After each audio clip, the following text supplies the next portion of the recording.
how to mark as pending in Facebook Marketplace. Hello guys and welcome to today's video. In today's video, I'm going to teach you how you can mark your listing as pending in the Facebook Marketplace. Now, adding a listing is, in general, everyone knows how to do it. You can simply click on create new listing over here, which would allow you to create a new listing or a new item in your Facebook Marketplace.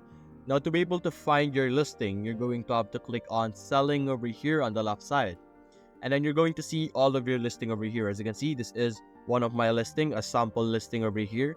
And to be able to mark this as pending, you're going to simply click on the three dots over here, and you can simply mark as pending, as you can see here. By clicking it, as you can see, it will be marked as pending, and then you can simply click on mark as available when it is available once again.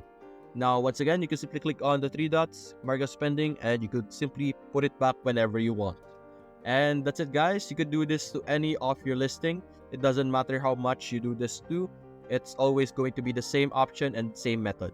And that's it, guys. Hope you enjoyed the video. Thanks for watching.